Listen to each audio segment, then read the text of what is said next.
हम लोग बात कर रहे थे आपका अनुच्छेद 19 पे, 19 पे, और हम जो कह रहे थे कि ऐसा दिखता नहीं कि आपकी कोई रुचि कॉन्स्टिट्यूशन को जानने में है। तो जब जानने में रुचि है ही नहीं, तो फिर जितना जितना हम बता सकते हैं उतना ही उतना बताए देते हैं। बहुत विस्तार करने की आवश्यकता नहीं है। तो अनुच्छेद 19 आपको बताया गया था कि प्रॉपर्टी को अर्जित करने की, धारित करने की और उपभोग करने की स्वतंत्रता ये दे रहा है। उपभोग करना गुस्से के कारण निकल रहा है, क्योंकि उपभोग करने की कोई स्वतंत्रता वहां दी नहीं थी। ठीक है, उपभोग करना धारित करने में शामिल था। मूल रूप से जो अनुच्छेद 19 में स्वतंत्रता दी गई थी वो किससे संबंधित थी? अर्जित करने से। आप संपत्ति का अर्जन कर सकते, संपत्ति को धारित कर सकते हैं और संपत्ति का व्ययन कर सकते हैं। और कल भी हमने कहा था कि अर्जित करने में विधिपूर्ण माध्यमों से संपत्ति का अर्जन ये शामिल है। विधि विरुद्ध माध्यमों से संपत्ति का अर्जन ये वहां शामिल नहीं है। आप किसी की संपत्ति पर जबरदस्ती कब्जा करोगे और अनुच्छेद 19 से आप किसी सहायता की उम्मीद करते तो वैसा नहीं था। संपत्ति आप विधिपूर्ण साधनों से अर्जित करेंगे तो अर्जित करने की स्वतंत्रता के अंतर्गत मानी जाएगी। धारित करने में संपत्ति का सभी प्रकार से उपभोग, जितने प्रकार से उपभोग किया जाता है सभी प्रकार का उपभोग उसमें शामिल है। और तीसरे प्रकार से व्ययन करने की स्वतंत्रता, यानी जिस ढंग से आप संपत्ति को ट्रांसफर करना चाहो उस ढंग से आप ट्रांसफर कर सकते हो, यह स्वतंत्रता आपको हासिल थी अनुच्छेद 19 में। और संपत्ति, इसका क्या अर्थ लिया गया था अनुच्छेद 19 में, इसको भी कल आपके सामने रखा गया। अब सवाल यह है कि अनुच्छेद 19 में जितनी स्वतंत्रताएं हैं उन सब पर युक्तिसंगत प्रतिबंध लगाए जा सकते हैं। तो युक्तिसंगत प्रतिबंध संपत्ति के संबंध में जो स्वतंत्रता आपको हासिल थी उस पर भी लगाए जा सकते थे। और आपको मालूम है कि अनुच्छेद 19 में सभी स्वतंत्रताएं, कुछ प्रतिबंध जो 19(2) से लेकर 19(6) तक दिए गए थे उन्हीं के अंतर्गत प्रतिबंधित की जा सकती थी। तो संपत्ति की जो स्वतंत्रता थी उसको प्रतिबंध करने के जो शीर्षक दिए गए थे वो अनुच्छेद 19(5) में दिए थे। और वो दो ही शीर्षक थे, इन the interest of general public और अनुसूचित जातियों के पक्ष में, उनके हित के लिए प्रतिबंधित किया जा सकता था। किसको? संपत्ति को धारित करने की स्वतंत्रता, संपत्ति को अर्जित करने की स्वतंत्रता और संपत्ति को व्ययन करने की स्वतंत्रता। और इसके लिए करना क्या था? आपको कानून बनाना था। और जो प्रतिबंध आप लगाएंगे उस प्रतिबंध को युक्तिसंगत होना था। इसी ढंग से अनुच्छेद 19 की सारी स्वतंत्रताओं को प्रतिबंधित किया जा सकता था। तो सवाल यह है कि जो संपत्ति के अधिकार पर प्रतिबंध लगाने के शीर्षक दिए थे, इन the interest of general public, तो ये in the interest of general public, इसका सामान्य अर्थ यह लिया जाता है कि वो काम जो भारत की समस्त जनता के हित में है। तो क्या अगर आपकी संपत्ति को अर्जित करने की स्वतंत्रता, धारित करने की स्वतंत्रता या उसका व्ययन करने की स्वतंत्रता, इसको प्रतिबंधित करना है, तो वो प्रतिबंध क्या केवल तब लग सकता है जब वो भारत की समस्त जनता के हित में हो।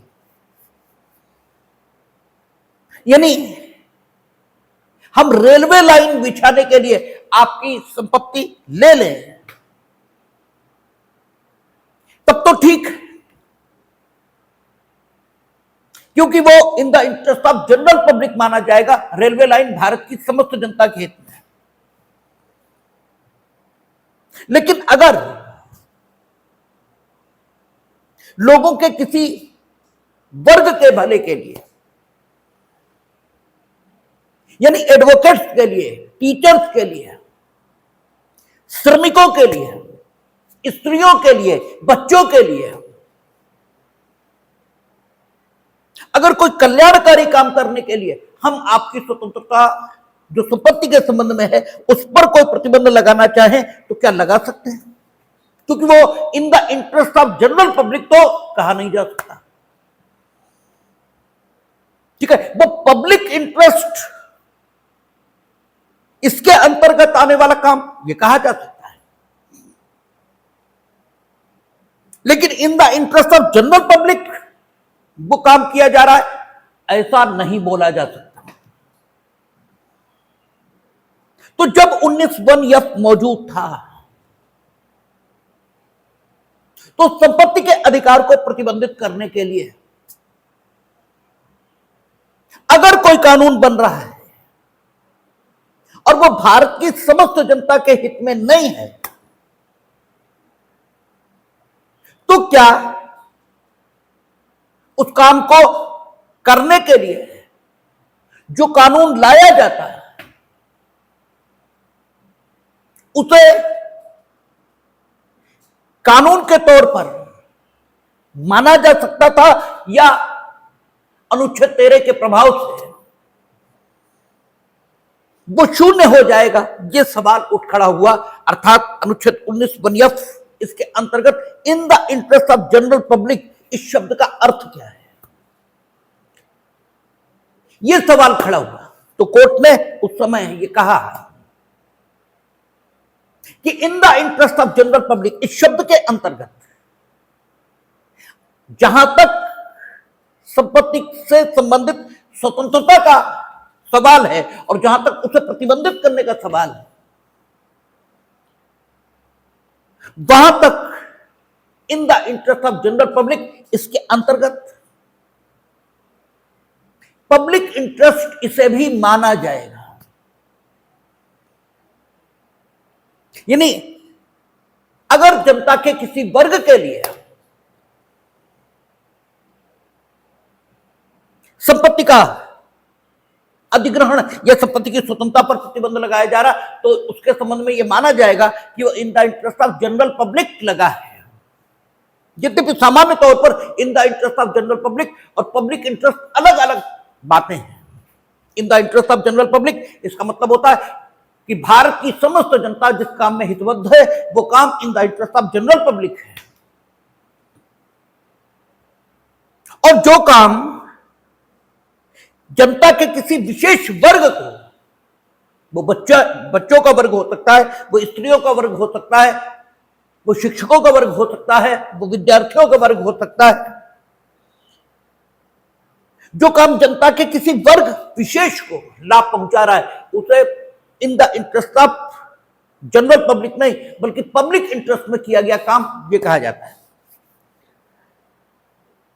तो यहां माननीय उच्चतम न्यायालय ने यह व्याख्या दी कि सुप्रीम कोर्ट,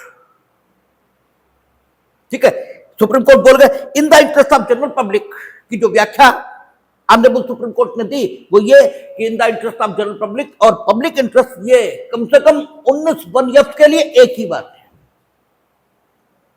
और पब्लिक इंटरेस्ट इसमें काम किया गया है ये तब भी माना जाएगा जब जनता के किसी वर्ग के स्वास्थ्य की रक्षा के लिए,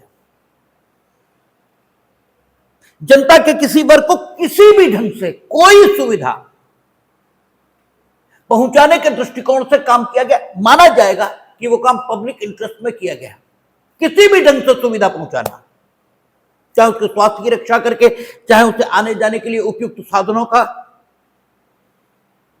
ठीक है, साधनों की व्यवस्था करने के पॉइंट ऑफ व्यू से किसी भी ढंग से अगर जनता के किसी वर्ग को फायदा पहुंचाया जाएगा तो यह कहा जाएगा काम पब्लिक इंटरेस्ट में किया गया। तो यह जो व्याख्या उच्चतम न्यायालय की आई in the interest of general public की शब्द की, वो आज भी रिलीवेंट है, क्योंकि अनुच्छेद 300A में भी आप संपत्ति, आप यानी स्टेट अगर किसी की संपत्ति लेगा तो पहली चीज कानून के प्राधिकार के माध्यम से लेगा,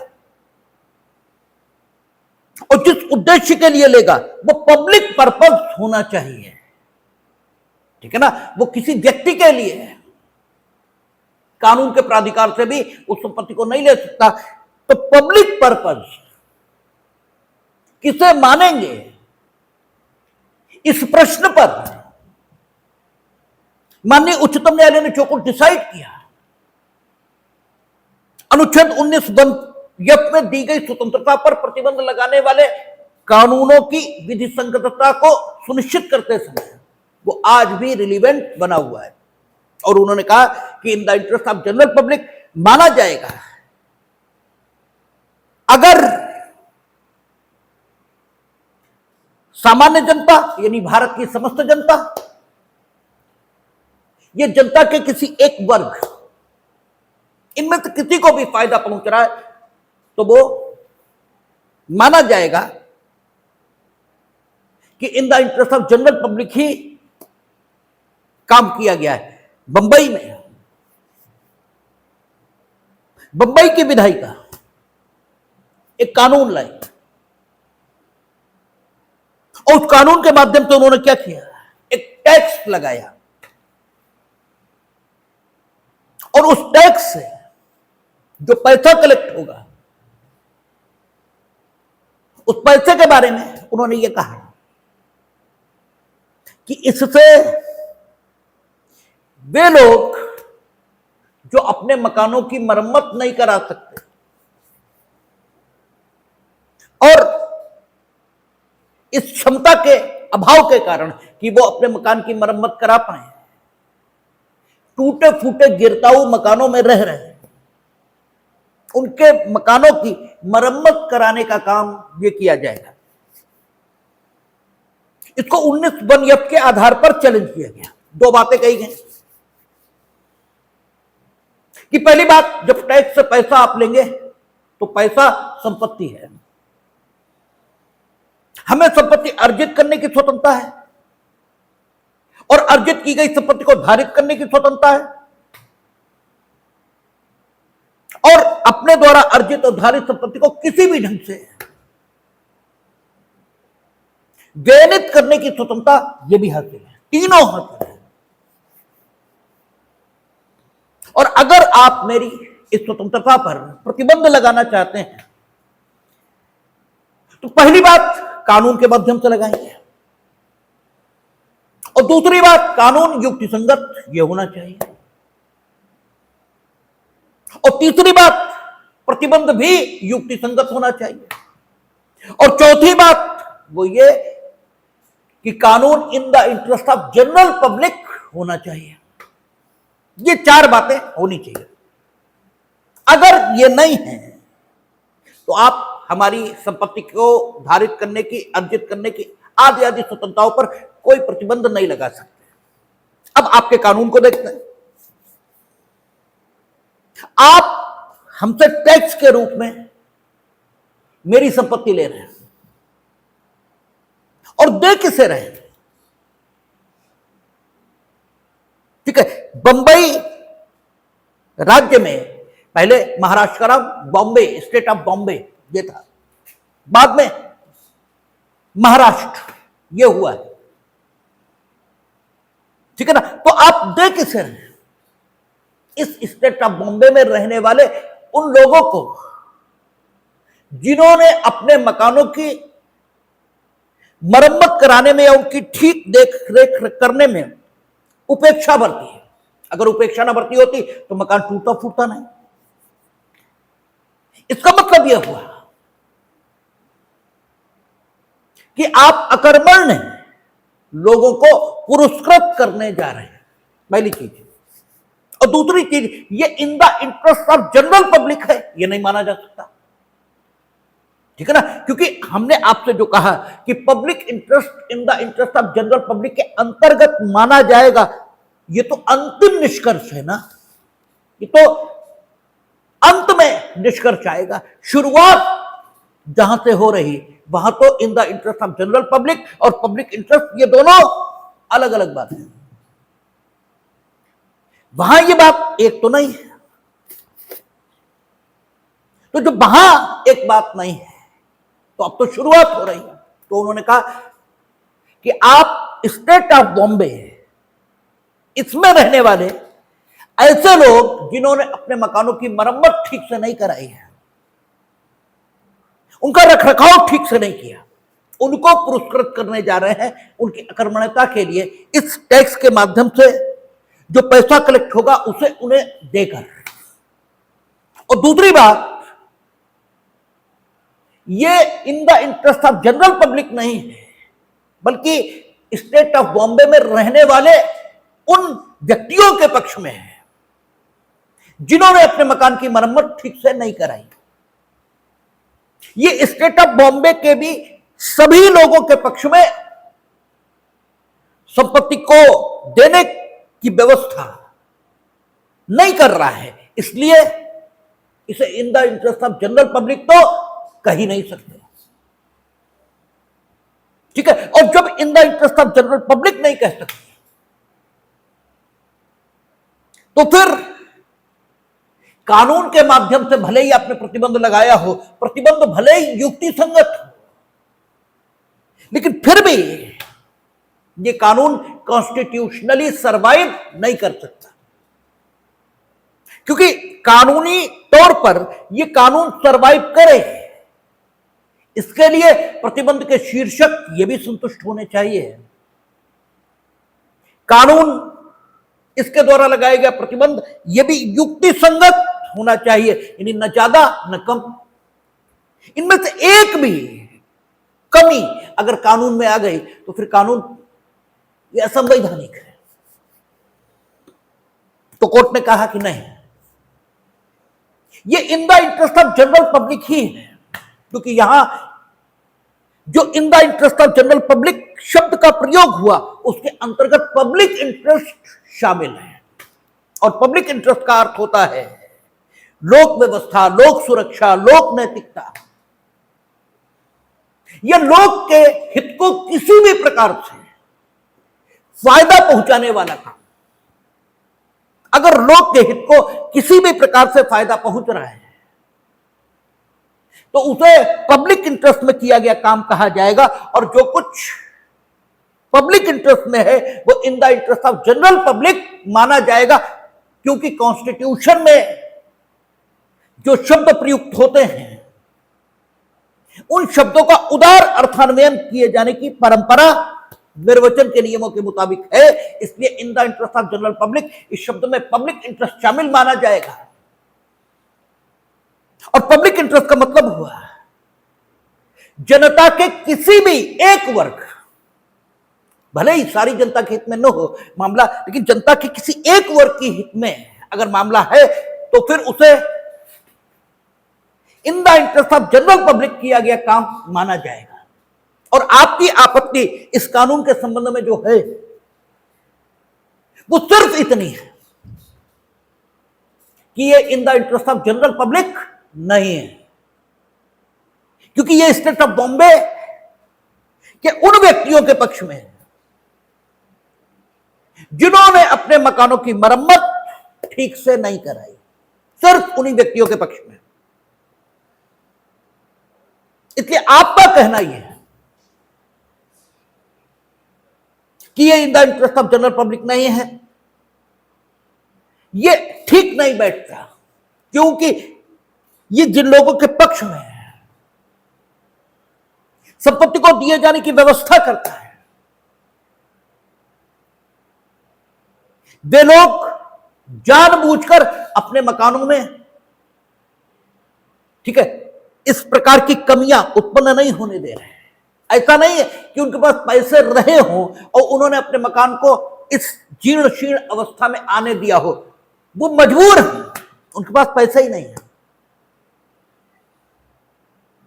ठीक है, जब पैसे हैं ही नहीं तो किसी को उसकी असमर्थता और विवशता के लिए दंडित नहीं किया जा सकता। उसकी असमर्थता और विवशता में सामर्थ्यवान को सहायता करनी ही चाहिए। तो ऐसा नहीं है कि अकर्मण्य लोगों की सहायता की जा रही है, ऐसा बिल्कुल नहीं है। असमर्थ व्यक्ति की सहायता की जा रही है। और कानून इस प्रकार नहीं देखा जा सकता कि वो फायदा किसे पहुंचा रहा है, कानून का उद्देश्य क्या है यह देखा जाएगा। और कानून का उद्देश्य यहां जो है वो पब्लिक इंटरेस्ट, लोकहित, इसकी सुरक्षा और संरक्षा ही है, इसलिए इन the interest of general public माना जाएगा। यानी आज की तिथि में भी अगर स्टेट किसी की प्रॉपर्टी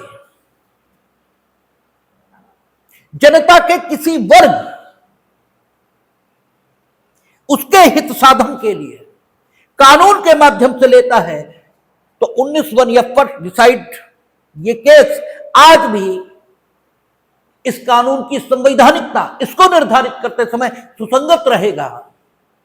और ये माना जाएगा कि चूंकि ये जनता के एक वर्ग उसके भले की व्यवस्था करता है, इसलिए इन the interest of general public है। ठीक है, ये पब्लिक पर्पस इसको पुष्ट करने के लिए बनाया गया कानून है। और स्टेट अनुच्छेद 301 के अंतर्गत ऐसे कानून के माध्यम से किसी की भी संपत्ति ले सकता है। और आज आप देखते भी हैं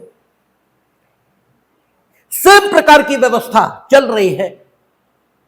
प्रधानमंत्री, ठीक है, कि प्रधानमंत्री राहत कोष से या प्रधानमंत्री के द्वारा एक वो योजना चल रही है जिसके अंतर्गत गरीब लोगों को उनको मकान बनाने के लिए पैसा 2-2.5 लाख रुपया वो दिया जा रहा है। सेम योजना आज की डेट पर चल रही है, ठीक है ना। तो इस योजना की संवैधानिकता अगर निर्धारित करनी है तो वो मुकदमा आज भी युक्ति संगत बना हुआ है। हम आपको दिखाने की ये कोशिश कर रहे हैं कि 19(1) भले ही डिलीट हुआ, लेकिन whatever the principles has been developed at there, they are relevant till today. वो आज भी उतने ही सुसंगत है। तो in the interest of general public इसमें जनता के किसी एक वर्ग इसका हित साधन करने वाले कानून भी माने जाएंगे। अच्छा, दूसरी चीज, प्रतिबंध कैसा होना चाहिए? युक्ति संगत, न ज्यादा और ना कम। गवर्नमेंट ने एक कानून बनाया, उसके अंतर्गत उन्होंने ये कहा कि हम जिस प्रॉपर्टी को लेंगे उसके लिए आपको कंपनसेशन देंगे, ठीक है। और उन्होंने प्रॉपर्टी आज की डेट ले ली, लेकिन कंपनसेशन का भुगतान 5 साल बाद किया, प्रतिकर का भुगतान 5 वर्ष के बाद किया। और 5 वर्ष बाद जो उन्होंने प्रतिकर का भुगतान किया, इस पर 1 पैसा भी ब्याज नहीं दिया। तो इसे अयुक्त संगत प्रतिबंध संपत्ति पर माना गया है, ठीक है। ये माना गया कि ठीक है, युक्ति संगत प्रतिबंध आप लगा सकते हैं। तो युक्ति संगत प्रतिबंध के अंतर्गत अगर आपने संपत्ति ली है, कंपनसेशन दिया है, ठीक, तो कंपनसेशन तत्काल दीजिए। और अगर तत्काल आपने नहीं दिया तो जब आप पेमेंट कर रहे हैं तो जो अधिग्रहण का दिनांक है और जिस दिन आपने पेमेंट किया, इसके बीच की जो अवधि है, इसका ब्याज ये संबंधित व्यक्ति को दीजिए। अगर दोनों काम आप नहीं कर रहे हो तो प्रतिबंध अयुक्ति संगत है। और यह सिद्धांत आज भी काम कर रहा है, क्योंकि लैंड एक्विजिशन, अच्छा, क्योंकि अधिकतर राज्य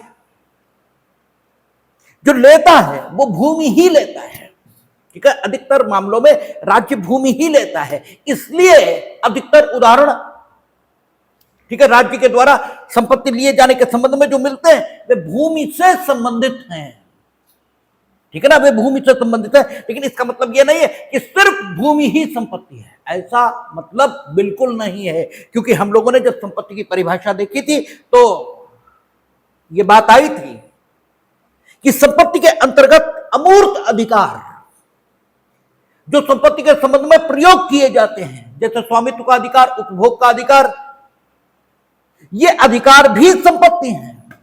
और ये अधिकार जिस विषय वस्तु पर प्रयोग किए जाते हैं वो विषय वस्तु अधिकारों के सहित संपत्ति मानी जाती है। यानी अगर विषय वस्तु जिस पर अधिकार प्रयुक्त हो रहा है वो अधिकारों के सहित अधिग्रहित की गई है तो भी संपत्ति का अधिग्रहण मानेंगे। और अगर केवल अधिकार लिए गए हैं, ठीक है, उपभोग का अधिकार हमने ले लिया, संपत्ति आप ही के पास बनी हुई है, केवल उपभोग आप नहीं करेंगे संपत्ति का, वो हम करेंगे। यह संपत्ति से जो लाभ पैदा हो रहा है वो हम लेंगे, बाकी सब कुछ आपके पास रहेगा, तो भी संपत्ति का अधिग्रहण माना जाएगा। इसी इशू पर 19 जब हम लोग शुरुआत कर रहे थे तो उसमें बात हो रही थी कि संपत्ति आखिर क्या है। क्या अमूर्त अधिकार ये संपत्ति है, या अधिकार जिस विषय वस्तु पर प्रयोग होते हैं वो संपत्ति है, या फिर दोनों मिलकर संपत्ति का निर्माण ये करते हैं। इसी विषय पर चर्चा हो रही थी। तो चूंकि लैंड अक्सर सरकार के द्वारा अधिग्रहित की जाती है, इसलिए संपत्ति की चर्चा जब चलती है, संपत्ति के कानून की चर्चा जब चलती है तो लैंड की बात चलती है। अदरवाइज लैंड कोई जरूरी चीज नहीं है, केवल लैंड संपत्ति है ऐसी बात नहीं है, केवल लैंड संपत्ति नहीं है, ठीक है। लेकिन क्योंकि अधिकतर उदाहरण वहीं से मिलते हैं इसलिए ऐसा मान लेते हैं। तो संपत्ति के अधिग्रहण के लिए जो कानून आएगा, वो कानून जो प्रतिबंध लगाएगा, वो प्रतिबंध युक्तिसंगत होना चाहिए, न कम होना चाहिए और न ज्यादा होना चाहिए। तो आपसे कहा कि ठीक है, आपने कानून बनाकर संपत्ति अर्थात भूमि अधिग्रहित कर ली है, लेकिन इसका अर्थ यह नहीं कि आप जो कंपनसेशन देंगे वो एक्चुअल डेट ऑफ पेमेंट जो होगी उस तक ब्याज उस पर नहीं देंगे। ऐसा अगर आप करते हैं तो प्रतिबंध अयुक्तिसंगत है, ये माना जाएगा। इसके अलावा जैसे गोल्ड कंट्रोल एक्ट बनाया, गोल्ड कंट्रोल एक्ट के अंतर्गत उन्होंने ये किया कि जो सोने के आभूषण बेचने वाले लोग, वो अगर गोल्ड कंट्रोल एक्ट इसके अंतर्गत लगाई गई शर्तों में से किसी का उल्लंघन करते हैं तो उनके पास जितना सोना है वो सब जब्त किया जा सकता है, और या फिर जो सोना है उसकी दुगनी कीमत, ठीक है, जितना सोना उनके पास है उसकी दोगुनी कीमत उन पर जुर्माने के तौर पर लगाई जा सकती है। इन दोनों में से कोई एक काम किया जा सकता है। तो कोर्ट ने इसे अयुक्तिसंगत प्रतिबंध माना संपत्ति के अधिकार पर, क्योंकि अगर हम सोने के व्यापारी हैं, सोने के आभूषण इनका व्यापार करना मेरा काम है, तो हमारे पास जो सोने के आभूषण वो मेरी संपत्ति है और व्यापार उनका उपभोग है। और व्यापार में जब हम उन्हें विक्रय करेंगे तो वो संपत्ति का व्यय ये कहलाएगा।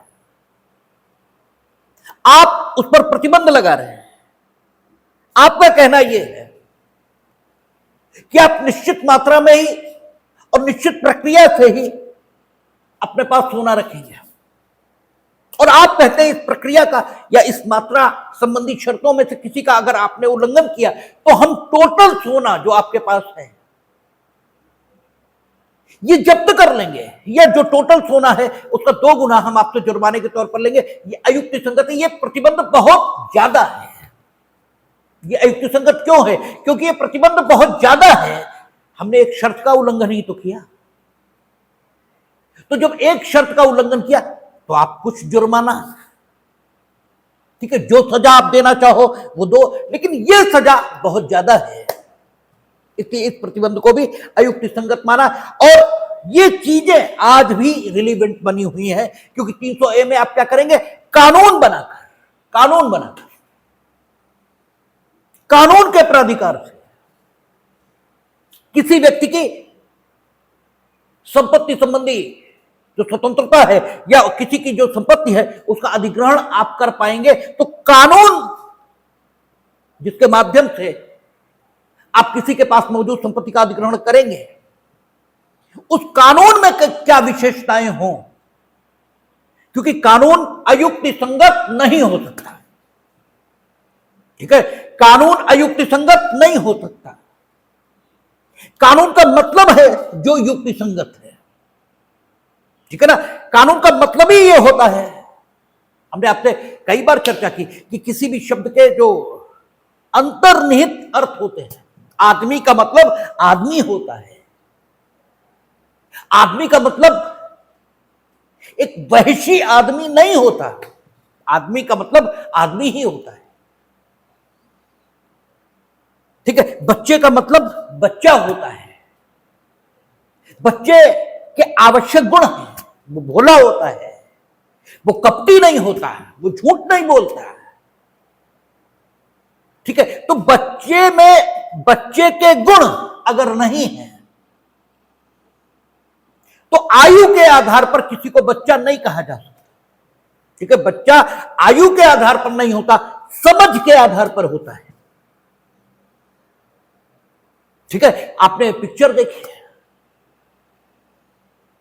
ठीक है, वो ऋतिक रोशन की, ठीक है, जिसमें एलियन दिखाया गया है, नाम हम भूल रहे हैं। ठीक है, जिसमें ऋतिक रोशन एक चाइल्डिश अप्रोच का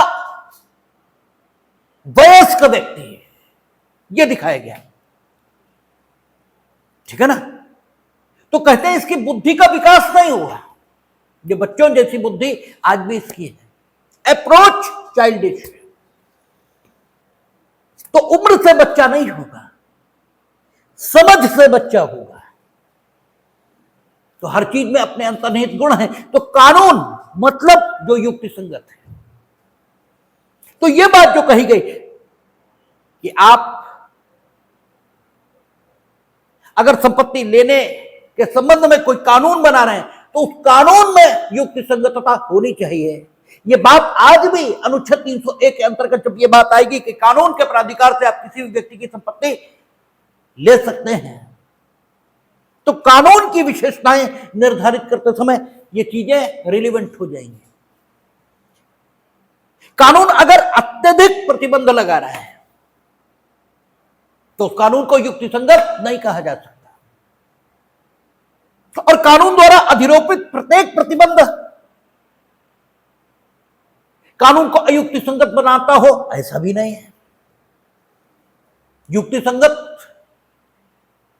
तरीके से बना हुआ कानून, यानी कानून जो प्रतिबंध लगा रहा है आप पर, वो प्रतिबंध देखने में कठिन दिख रहा है, देखने में कठिन दिख रहा है, सिर्फ इससे उस प्रतिबंध को कठोर नहीं कहा जा सकता या इससे उस प्रतिबंध को अयुक्ति संगत नहीं कहा जा सकता। प्रतिबंध की अयुक्ति संगतता ये कब मानी जाए, तो कोर्ट इस विषय पर देखता है कि कानून जो कह रहा है, यह कानून जिस बात का होना अपेक्षित करता है उस बात का किया जाना है किसके लिए सुविधाजनक है। और अगर कानून जो अपेक्षित करता है उसका किया जाना जिसके लिए सुविधाजनक है, उसे करने की जिम्मेदारी कानून में उसी पक्ष पर रखी गई है, तो कानून को अयुक्ति संगत प्रतिबंध अधिरोपित करने वाला कहा ही नहीं जा सकता। ठीक है ना, या कानून जो कुछ करना अपेक्षित कर रहा है वो ऐसा नहीं है कि एक युक्ति संगत मनुष्य उन परिस्थितियों में वैसा किया जाना कभी अपेक्षित करेगा ही नहीं। ठीक है, तो कानून द्वारा जो कुछ करना अपेक्षित किया जा रहा है, अगर उसमें स्थिति है कि कोई भी युक्ति संगत आदमी वैसा करना अपेक्षित नहीं करेगा उन परिस्थितियों, तो कानून अयुक्ति संगत प्रतिबंध लगा रहा है। अदरवाइज कानून युक्ति संगत प्रतिबंध ही लगा रहा है। जैसे गोल्ड कंट्रोल एक्ट के मामले में कोई भी युक्ति संगत आदमी ये कहेगा कि भाई ठीक है, एक्ट के अंतर्गत अधिरोपित एक शर्त का वायलेशन हो गया, तो क्या आप सारा सोना ले लेंगे किसी का? या फिर जो सोना उसके पास है उसकी डबल वैल्यूएशन जुर्माने के तौर पर लगाएंगे? ये तो कोई युक्ति संगत नहीं मानेगा, इसलिए इसको अयुक्ति संगत माना। लेकिन कानून जो कुछ अपेक्षित करता है उसे अगर युक्ति संगत मनुष्य युक्ति संगत मानेगा तो फिर दिक्कत क्या है? ठीक है, तब कानून द्वारा जो प्रतिबंध लगाया जा रहा युक्ति संगत है। तो कानून की युक्ति संगतता ये निर्धारित करने के लिए जो सिद्धांत निर्धारित हो रहे हैं वो आज भी रिलेवेंट बने हुए हैं। एक अन्य मामले में कानून यह अपेक्षित कर रहा था कि अगर आपके पास ऐसा माल पाया गया है,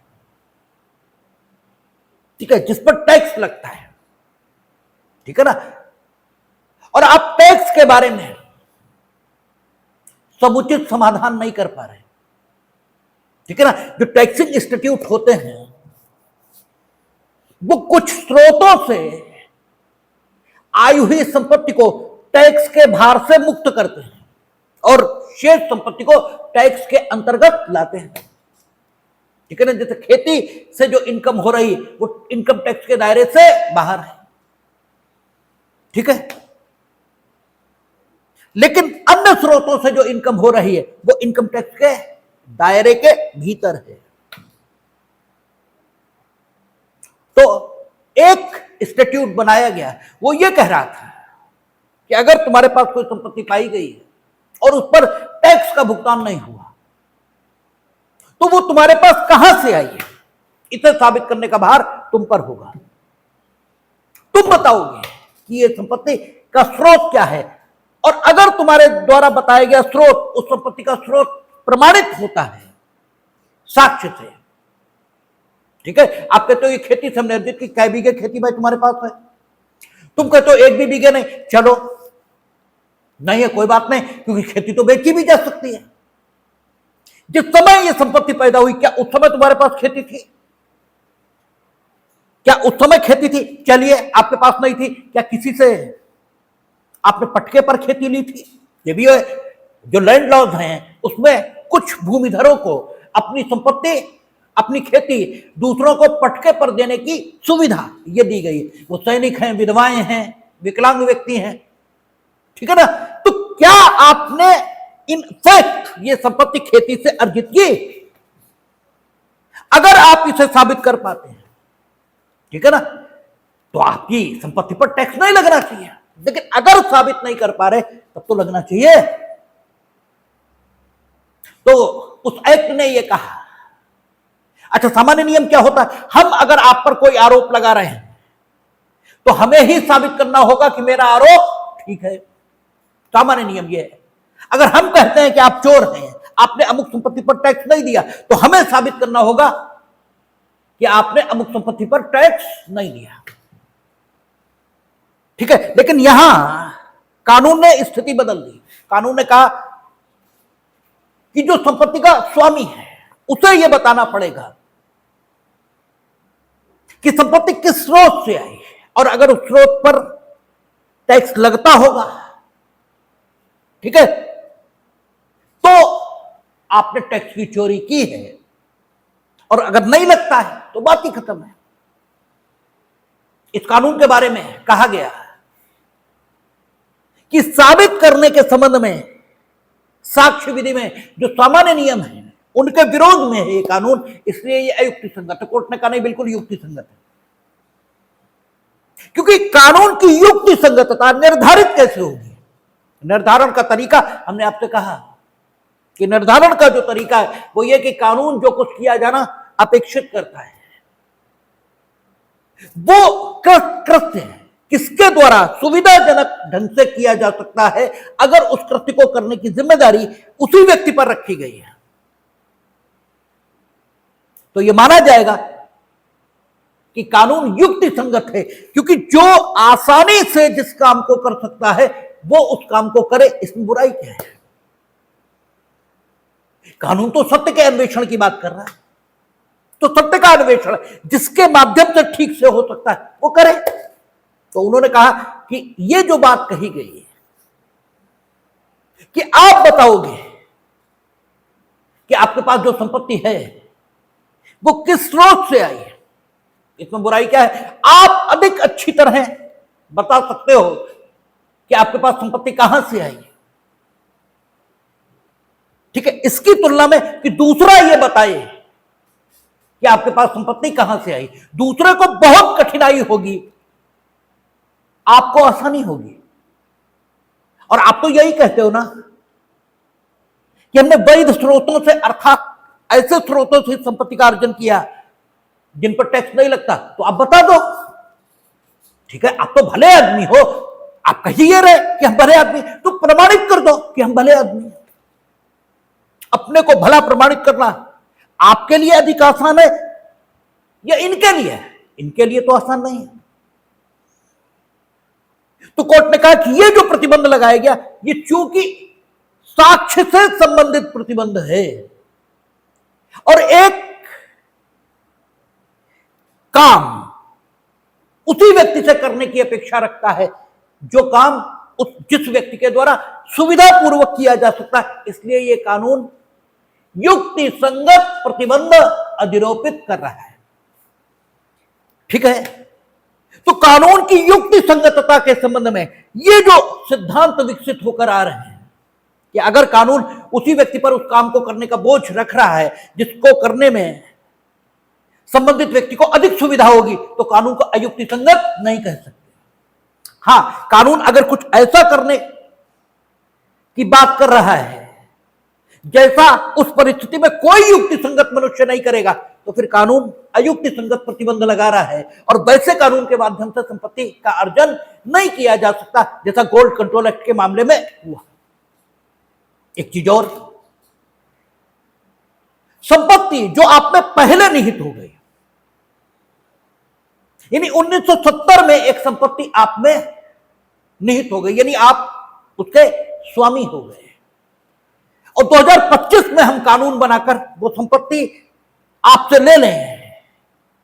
1970 से ही अगर हम 2025 में कानून बनाकर 2025 से वो संपत्ति आपसे ले रहे हैं, तो ऐसा किया जाना सामान्य तौर पर ठीक है, क्योंकि कानून बनाकर पब्लिक पर्पस से हम आपकी कोई भी संपत्ति ले सकते हैं अनुच्छेद 300A के मुताबिक, ठीक है ना। 300A भी जो आज की डेट में संपत्ति के अधिकार को परिभाषित करता है, वो भी ये कहता है कि पब्लिक पर्पस के लिए, पब्लिक पर्पस क्या है आपको बताया गया, इन the interest of general public, या पब्लिक इंटरेस्ट में जो कुछ किया जा रहा है वो पब्लिक पर्पस है। अच्छा, शेड्यूल कास्ट ये भी जनता का एक वर्ग है, ठीक है भाई, वो भी तो एक वर्ग है। जो अनुसूचित जाति के लोग हैं वे भी तो in the interest of general public इसके अंतर्गत आ जाते हैं, क्योंकि वे भी तो जनता के एक वर्ग का प्रतिनिधित्व करते हैं, इसलिए उनके लिए भी अगर संपत्ति अधिग्रहित की गई है तो ये कहा जाएगा कि पब्लिक इंटरेस्ट या इन the interest of general public संपत्ति का अधिग्रहण हुआ है, ठीक है। तो कानून आप आज की डेट पर बना रहे हो और आज की डेट से संपत्ति का अधिग्रहण कर रहे हो, यहां तक तो बात समझ में आ गई। लेकिन यह कैसे कहा जा सकता है कि कानून आज की डेट पर आपने बनाया और संपत्ति का अधिग्रहण 1970 से कर लिया? क्योंकि अगर 1970 से आपने संपत्ति का अधिग्रहण कर लिया तो इसका मतलब यह हो गया कि 1970 से वो संपत्ति आपकी मानी जाएगी, इसका मतलब यह निकला, ठीक है। और जब 1970 से आपकी मानी जाएगी तो 1970 से उस संपत्ति से जो फायदे आपको मिले हैं वो अब किससे मिलने चाहिए? हमें, क्योंकि 1970 से वो संपत्ति मेरी मानी जाएगी। तो न सिर्फ संपत्ति आपके हाथ से गई बल्कि आपके ऊपर एरियर और निकल आया, ठीक है ना। क्योंकि 1970 से अब वो संपत्ति मेरी मान ली जाएगी। इसलिए संपत्ति के क्षेत्रों में सामान्य कानून यह है कि संपत्ति का अधिग्रहण जब भी किया जाएगा, फॉर पब्लिक पर्पस भी किया जाएगा, तो ऑन पेमेंट ऑफ कंपनसेशन क्या है क्या नहीं है, ये तो जब 31 हम डिस्कस करना शुरू करेंगे तब बात करेंगे। अभी तुम कानून की युक्ति संगतता इस पर बात करना। तो अनुच्छेद 300A, इसके अंतर्गत अगर पब्लिक पर्पस के लिए भी संपत्ति का अधिग्रहण आप कर रहे हो, तो संपत्ति का वो अधिग्रहण नॉर्मली भूतलक्षी प्रभाव से रिट्रोस्पेक्टिव इफेक्ट से नहीं किया जाता है। क्योंकि अगर रिट्रोस्पेक्टिव इफेक्ट से किया गया, यानी आज हमने 1970 से संपत्ति का अधिग्रहण कर लिया, यानी भूतलक्षी प्रभाव से कर लिया, तो 1970 से उस संपत्ति के जो प्रोसीड्स हैं, जो आगम हैं, वो आपसे हमें मिलने चाहिए। तो कंपनसेशन तो गया एक तरफ, आप देनदार और हो गए, ठीक है ना, आप देनदार और हो गए। इसलिए नॉर्मली संपत्ति के अधिग्रहण के लिए जो कानून बनाए जाते हैं वे कभी भी भूतलक्षी प्रभाव के नहीं होते, लेकिन ये कोई ऐसा नियम नहीं है कि इसका उल्लंघन नहीं हो सकता। क्योंकि हुआ यह है, जब भारत पाकिस्तान का बंटवारा हुआ तो यहां से कई लोग अपनी प्रॉपर्टी यहां छोड़कर पाकिस्तान को चले गए। यहां लोगों ने, उनके जो रिश्तेदार वगैरह अभी भी खूब चल रहे हैं, खेती के तो निरे मुकदमे खूब चल रहे हैं। उन्होंने क्या किया, उस सारी संपत्ति जो पाकिस्तान चले गए, उनकी सारी संपत्ति अपने कब्जे में ले ली, या उनसे संपत्ति खरीद ली औने पौने, और वो पाकिस्तान चले गए। वो सारी प्रॉपर्टी इवैक्यू प्रॉपर्टी कही गई, निष्क्रांता संपत्ति कही गई। जो लोग पाकिस्तान चले गए उनकी सारी प्रॉपर्टी स्टेट में वेस्ट हुई, ठीक है, स्टेट उसका मालिक हुआ, और फिर जो भी लोग उपयुक्त पाए गए उनको वो प्रॉपर्टी दी जा सकती थी, या स्टेट जिस भी उपयोग में उसे लेना चाहे उस उपयोग में ले सकता था। तो चूंकि पाकिस्तान गए लोगों की संपत्ति बहुत मात्रा में यहां छूट गई थी, लोगों ने उसे कब्जा किया, औने पौने खरीदा। तो बाद में जब ये ध्यान में स्टेट के आया तो एक निष्क्रांता संपत्ति अधिनियम, इवैक्यू प्रॉपर्टी एक्ट बनाया गया, और उस इवैक्यू प्रॉपर्टी एक्ट ने क्या किया, भूतलक्षी प्रभाव से, इवैक्यू प्रॉपर्टी एक्ट तो बाद में बना ना, जब ये स्टेट के ध्यान में आया कि पाकिस्तान गए लोगों की संपत्ति कब्जा की जा रही हो, पाकिस्तान चले कब गए, 15 अगस्त 1947 के तत्काल बाद, तब इवैक्यू प्रॉपर्टी एक्ट ये बना, और भूतलक्षी प्रभाव से संपत्ति स्टेट ने स्वयं में निहित कर ली, ठीक है ना। तो ये सिद्धांत सामान्य है कि संपत्ति के अधिग्रहण के लिए जो कानून बनाए जाते हैं वे भूतलक्षी प्रभाव से लागू नहीं होते, लेकिन ये आत्यंतिक व्यवस्था नहीं है। अब हम आपसे चर्चा कर रहे थे कि संपत्ति के अधिग्रहण के संबंध में कानून कैसा होना चाहिए, कानून कैसा होना चाहिए। तो संपत्ति के अधिग्रहण के संबंध में आज जो कानून बनेगा, उस कानून को कानून के तौर पर बनाने के लिए जिन विशेषताओं को ध्यान में रखा जाना चाहिए, वे विशेषताएं इन मुकदमों में बताई हैं, ठीक है ना। इसलिए ये मुकदमे आज भी रिलीवेंट हैं।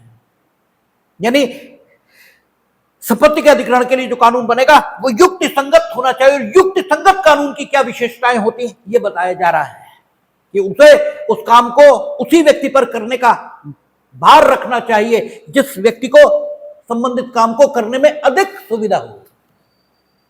उस कानून को उसी प्रकार का कृत्य करने की जिम्मेदारी ये उत्पन्न करनी चाहिए जैसी जिम्मेदारी या जैसा कृत्य किए जाने की जिम्मेदारी संबंधित परिस्थितियों में एक युक्ति संगत मनुष्य उचित माने। ठीक है ना। नॉर्मली संपत्ति के अधिग्रहण से संबंधित कानून भूतलक्षी प्रभाव से नहीं बनाए जाते, लेकिन यह आत्यंतिक बात नहीं है, बनाए भी जा सकते हैं अगर परिस्थिति मांग करती है। नॉर्मली टैक्स के माध्यम से अगर किसी व्यक्ति से संपत्ति ली जाती है, तो टैक्स से जब संपत्ति ली जाती है तो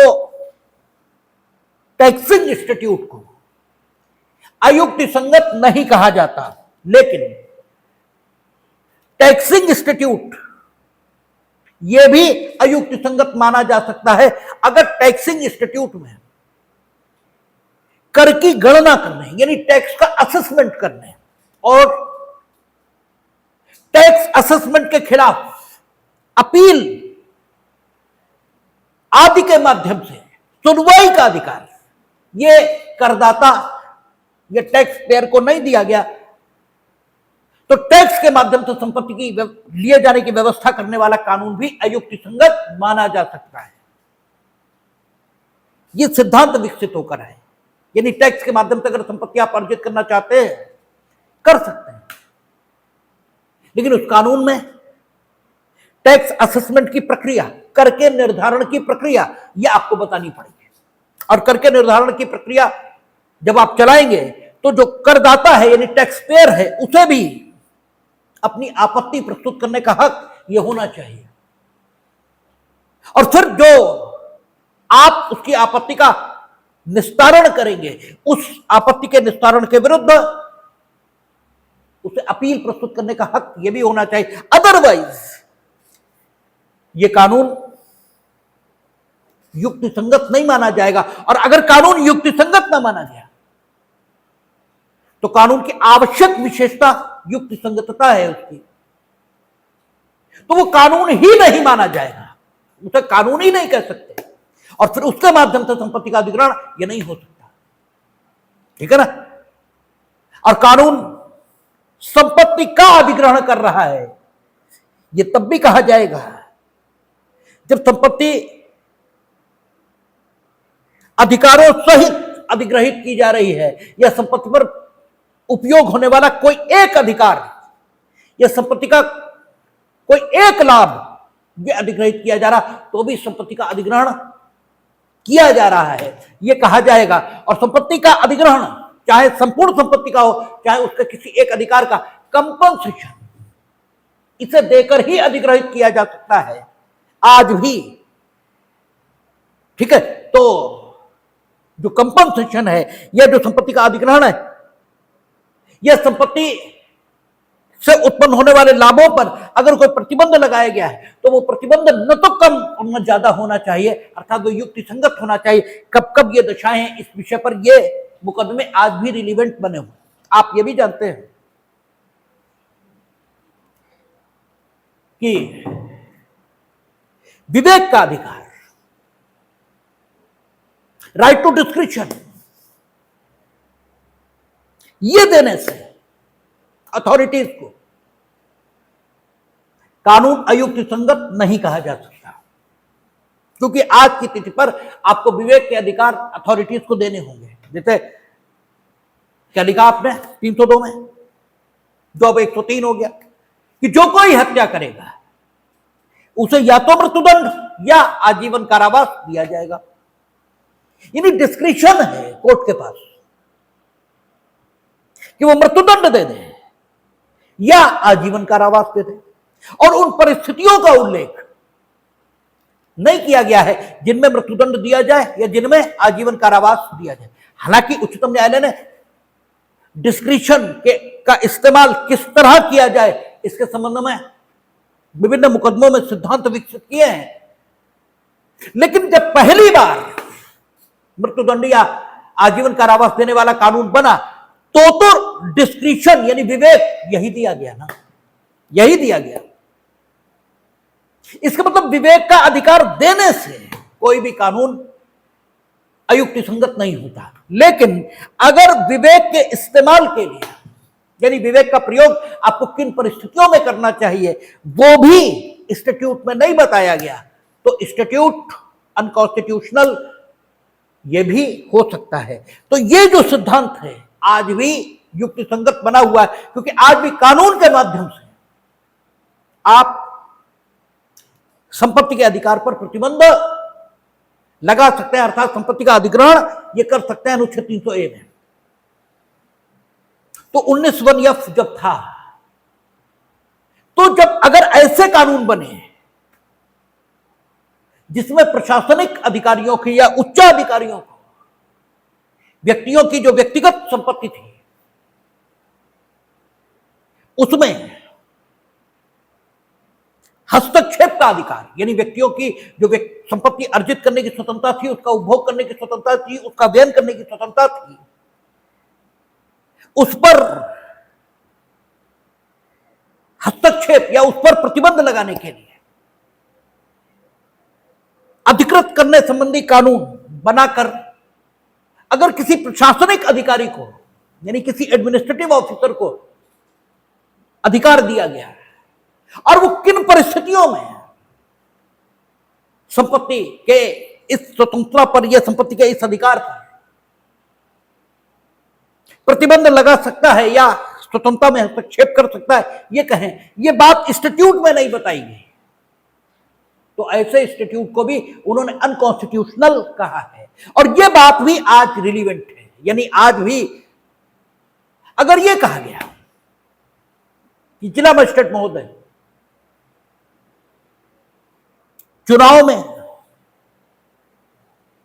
चुनाव के सफल संचालन हेतु संपत्ति का अधिग्रहण कर सकेंगे, तो बात ठीक है, क्योंकि डिस्क्रिप्शन आ गया कि संपत्ति का अधिग्रहण कर सकेंगे, लेकिन कब? चुनाव के सफल संचालन हेतु। आपने मेरी जो संपत्ति अधिग्रहित की वो चुनाव के सफल संचालन में किस तरह सहायक है, यह आपको बताना पड़ेगा। और अगर मेरे द्वारा अर्जित संपत्ति आपने अधिग्रहित की और इस अधिग्रहण का कोई संबंध चुनाव के सफल संचालन से स्थापित नहीं हो सकता, तो फिर आपके द्वारा किया गया संपत्ति का अधिग्रहण ठीक नहीं है, यह कहा जा सकता है। तो आज जो कानून ऐसे बने हुए हैं जो चुनाव के सफल संचालन हेतु प्रशासनिक अधिकारियों को संपत्ति के अधिग्रहण की सुविधा दे रहे हैं, ये ठीक है, किंतु अगर कानून में ये न लिखा हो कि कब और किस उद्देश्य से प्रशासनिक अधिकारी संपत्ति का अधिग्रहण कर सकेंगे, तो फिर यह कहा जाएगा कि कानून प्रशासनिक अधिकारियों को विवेक का अधिकार दे रहा है, किंतु विवेक के अधिकार के नियंत्रण के लिए कोई व्यवस्था संबंधित कानून में नहीं कर रहा है, फिर यह कहा जाएगा।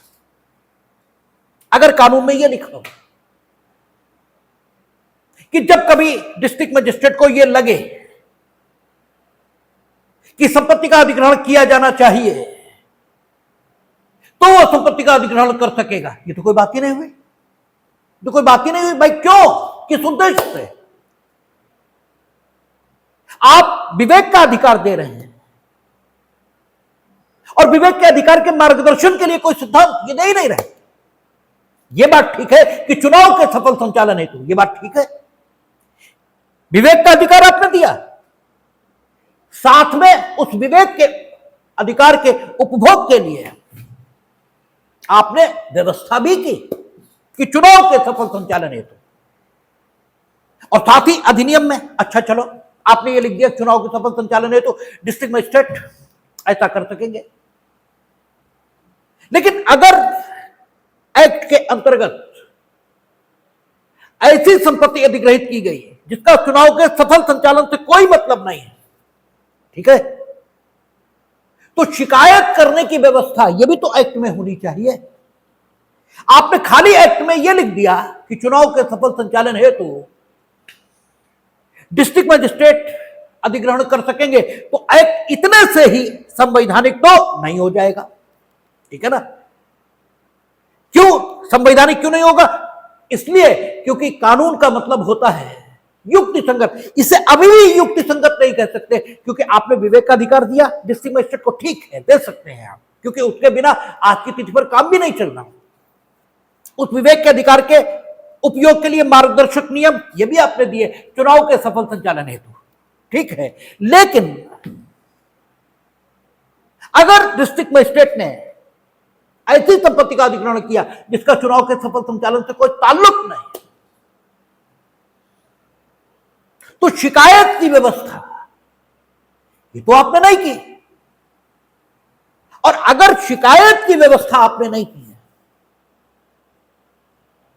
तो इस सारी बात का मतलब ही क्या रहा है, ठीक है ना। यानी न्यायालय ने यह भी निर्धारित किया है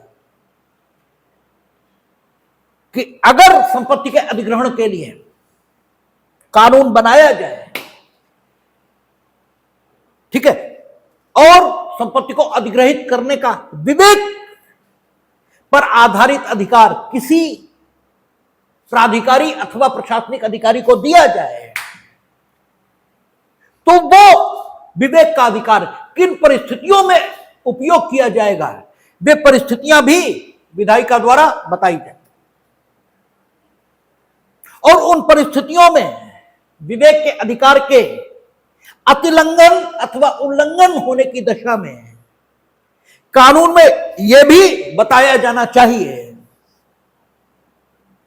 कि शिकायत कहां की जाएगी, शिकायत कहां की जाएगी, शिकायत की करने की व्यवस्था यह भी कानून में होनी चाहिए। हां, यह ठीक है कि ऐसी व्यवस्था की जा सकती है कि शिकायत ट्रिब्यूनल में होगी या कोर्ट में होगी, इस पर कोई आपत्ति नहीं उठाई जा सकती कि चूंकि शिकायत करने का अधिकार ट्रिब्यूनल में दिया गया, कोर्ट में नहीं दिया गया, इसलिए यह कानून ठीक नहीं, यह नहीं कहा जा सकता। लेकिन शिकायत करने का हक होना चाहिए। और यह भी नहीं कहा जा सकता कि अगर कानून के माध्यम से संपत्ति के अधिकार में बहुत मामूली हस्तक्षेप, इसे करने का हक विवेक के अधिकार के माध्यम से किसी प्राधिकारी को दिया गया, बहुत मामूली हस्तक्षेप, तो भी शिकायत आदि की व्यवस्था होनी चाहिए। यह भी नहीं कहा जाएगा अगर मामूली हस्तक्षेप है तो कोई बात नहीं। जैसे एक मामले में कहा गया कि जो मंडलायुक्त होंगे, कमिश्नर होंगे, वो अगर देखेंगे कि किसी ट्रस्ट प्रॉपर्टी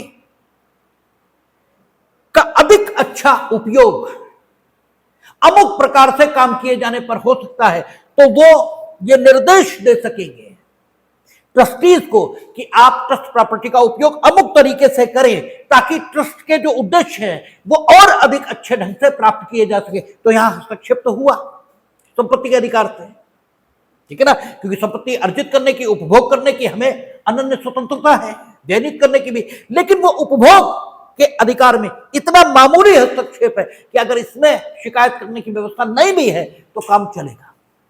लेकिन आपने कहा कि कमिश्नर अधिग्रहित कर सकेंगे संपत्ति को, जब कभी वे अधिग्रहण जरूरी समझे, तब तो आप बताएं ना कि कब अधिग्रहण जरूरी माना जाए, ठीक है, ये तो बताएं आप। और साथ में अगर उन परिस्थितियों में जिनमें अधिग्रहण आप जरूरी या न्यायोचित बताते हैं, उन परिस्थितियों के अतिरिक्त अन्य किसी परिस्थिति में अधिग्रहण किया जाए तो शिकायत की व्यवस्था कहां हो, ये तो बताएंगे आप, ठीक है ना। तो वो कानून जो संपत्ति व्यक्ति के कब्जे से लिए जाने की व्यवस्था करेगा,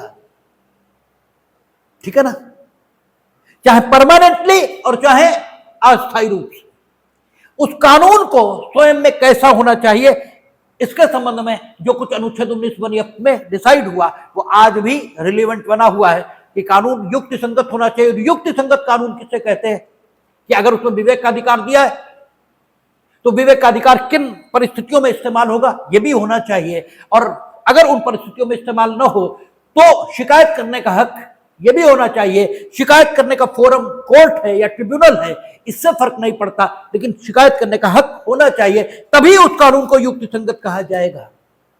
और साथ ही जिस व्यक्ति के द्वारा जिस काम को किया जाना सुविधाजनक हो, उसी पर उस काम को किए जाने की जिम्मेदारी रखी जाए तो ही कानून को युक्ति संगत कहा जाएगा। इसके अलावा कानून जिस प्रकार का प्रतिबंध संपत्ति के अधिकार पर लगाता हो, उस प्रकार का प्रतिबंध न तो अधिक और न कम होना चाहिए, तभी प्रतिबंध को युक्तिसंगत कहा जाएगा। अगर संपत्ति अधिग्रहित करने वाले अधिकार में, जिसमें अस्थायी और स्थायी अधिग्रहण दोनों शामिल है, ठीक है ना, संपत्ति का अधिग्रहण मीनिंग देर चाहे अस्थायी और चाहे स्थायी, चाहे परमानेंटली स्टेट ले रहा है, चाहे साल 2 साल 4 साल या महीना 2 महीना के लिए ले रहा है, अगर उस कानून में ये विशेषताएं नहीं है तो उस कानून को कानून ही नहीं माना जा सकता।